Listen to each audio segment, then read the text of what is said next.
Stredoslovenské múzeum v Banskej Bystrici funguje v zriaďovateľskej pôsobnosti Banskobystrického samosprávneho kraja a patrí medzi najväčšie a najstaršie kultúrne inštitúcie na Slovensku. Vo svojom bohatom zbierkovom fonde uchováva vyše 190 000 zbierkových predmetov, ktorými približuje vývoj spoločnosti a prírody stredného Slovenska v troch historických budovách: v Turzovom dome, Matejovom dome a v Tihanivskom kaštieli. Prvá muzeálna expozícia bola otvorená v roku 1909 v Matejovom dome v rámci Mestského hradného areálu.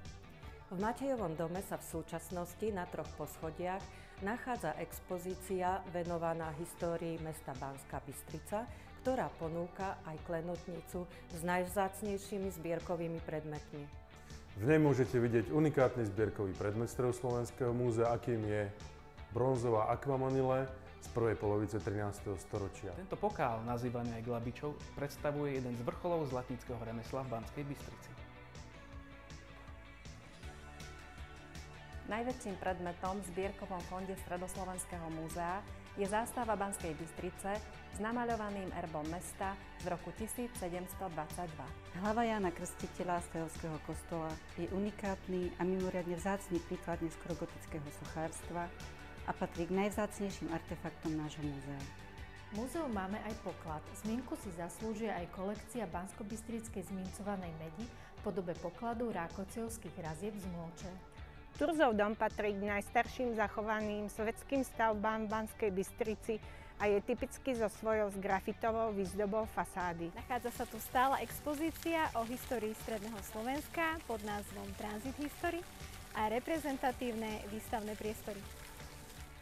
Expozícia Transit History vás prevedie časom i cestami spojenými so slávou baníctva, remesiel i mešťanstva v našom regióne. Nájdete v nej aj takéto krásne zbierky. Toto je jeden z dvoch pozlátených strieborných kľúčov, ktoré dostali synovia Márie Terézie, Jozef a Leopold, pri svojej návšteve Banskej Bystrice v roku 1764. Najstaršia datovaná modrotlač z územia dnešného Slovenska pochádza z roku 1783. Je to oblička na podhlavník obdĺžnikovitého tvaru. Zbierka mortuári smutočných oznámení osôb šlachtického stavu patrí svojim rozsahom 204 kusom najväčším na svete a tiež ju u nás uvidíte. Na prízemí Turzovho domu sa nachádza aj unikátna zelená miestnosť s famóznymi nástennými monumentálnymi malbami z konca 15. storočia. V pokojnom prostredí Radvane sa nachádza Tihanivský kaštiel. Je to pamiatkovo chránená budova.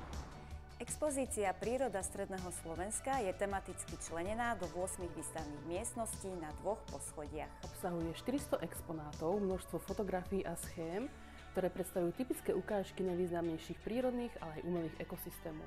Toto je zub prehistorického žraloka veľkozubého.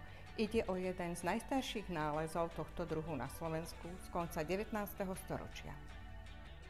V našej expozícii môžete vidieť aj nášho najväčšieho motýla, okáňa hruškového. Najrýchlejšie lietajúcim vtákom na Slovensku je sokol sťahovavý. V našej prírodovednej expozícii však nájdete aj vtáka, ktorý lieta najpomalšie. Je ním sluka lesná. Počas celého roka si nenechajte ujsť zaujímavé výstavy, cyklické programy či podujatia pre rodiny s deťmi. Dvere do našich depozitárov sú otvorené aj pre bádateľov, ktorí zbierky s vysokou kultúrnou a historickou hodnotou starostlivo skúmajú a objavujú.